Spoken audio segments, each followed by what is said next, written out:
बिल्कुल बनाया है। श्रीनगर में भी बनाया है, सबसे बेसिक कोर्स का, इंटरमीडिएट कोर्स का, और खासकर रूल्स और रेगुलेशंस जो है कोर्स का।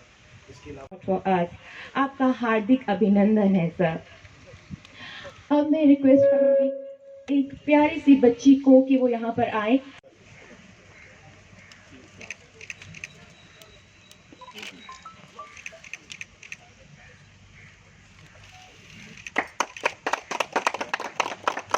से पेट्रोल और डीजल पर ही लिया जाता है। देश में सबसे सस्ता डीजल और पेट्रोल जम्मू कश्मीर में बिक रहा है, सबसे सस्ता। बावजूद इसके उसमें भी पर्याप्त वृद्धि हुई है।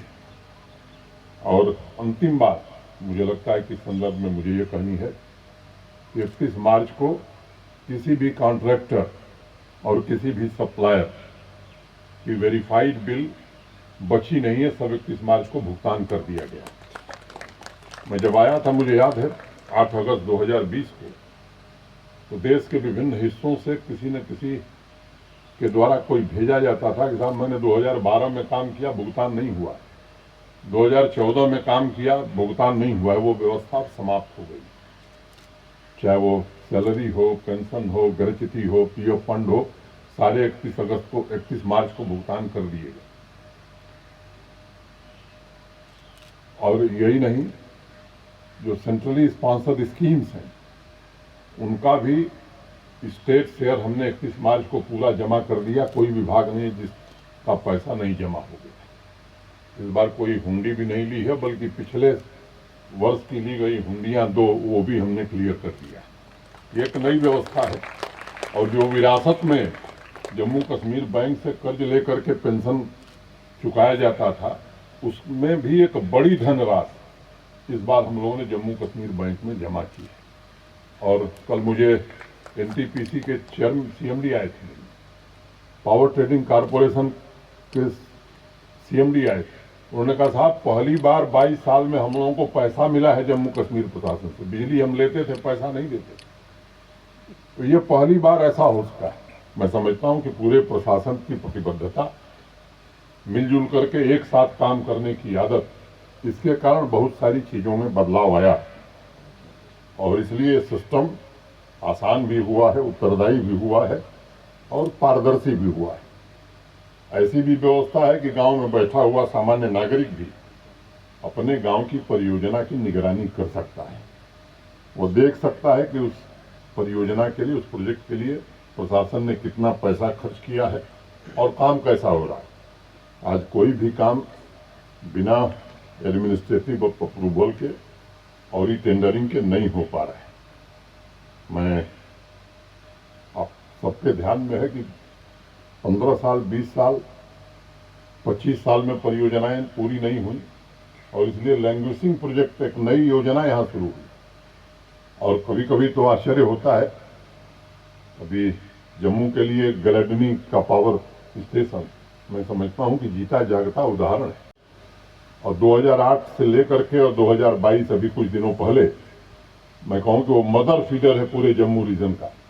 तो इस पर ध्यान नहीं दिया गया। अब गलडनी पूरी क्षमता से काम करेगा और मैं उम्मीद करता हूं कि इस बार गर्मियों में जम्मू शहर और जम्मू रीजन, इन दोनों में बिजली की दिक्कत नहीं होगी।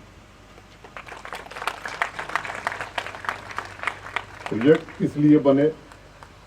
सामान्य आदमी के जीवन में बदलाव के लिए बने या किसी के विम्स पर बने, इन दोनों स्थितियों में बड़ा अंतर होता है।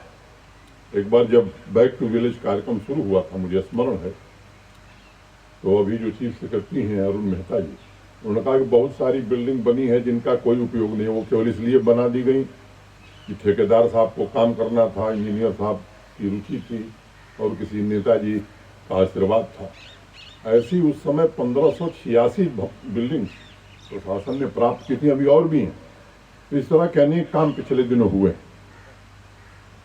इन दोनों कसौटियों पर कस करके समावेशी विकास की परिकल्पना को हकीकत का जामा पहनाने की कोशिश हो रही है। यहाँ जो बच्चे उपस्थित हैं, मैं उनसे कहना चाहूँगा कि सपने देखना छोड़ने की जरूरत नहीं है। अगर आप में काबिलियत है, अगर आप में इच्छा शक्ति है, तो प्रशासन पूरी कोशिश करेगा कि आपकी हर प्रकार से मदद की जाए और आपकी प्रतिभा को निखारा जाए। स्पोर्ट्स एक्टिविटीज़ के प्रमोशन के लिए पहली बार स्पोर्ट्स पॉलिसी जम्मू कश्मीर में लंबे समय बाद बनी है।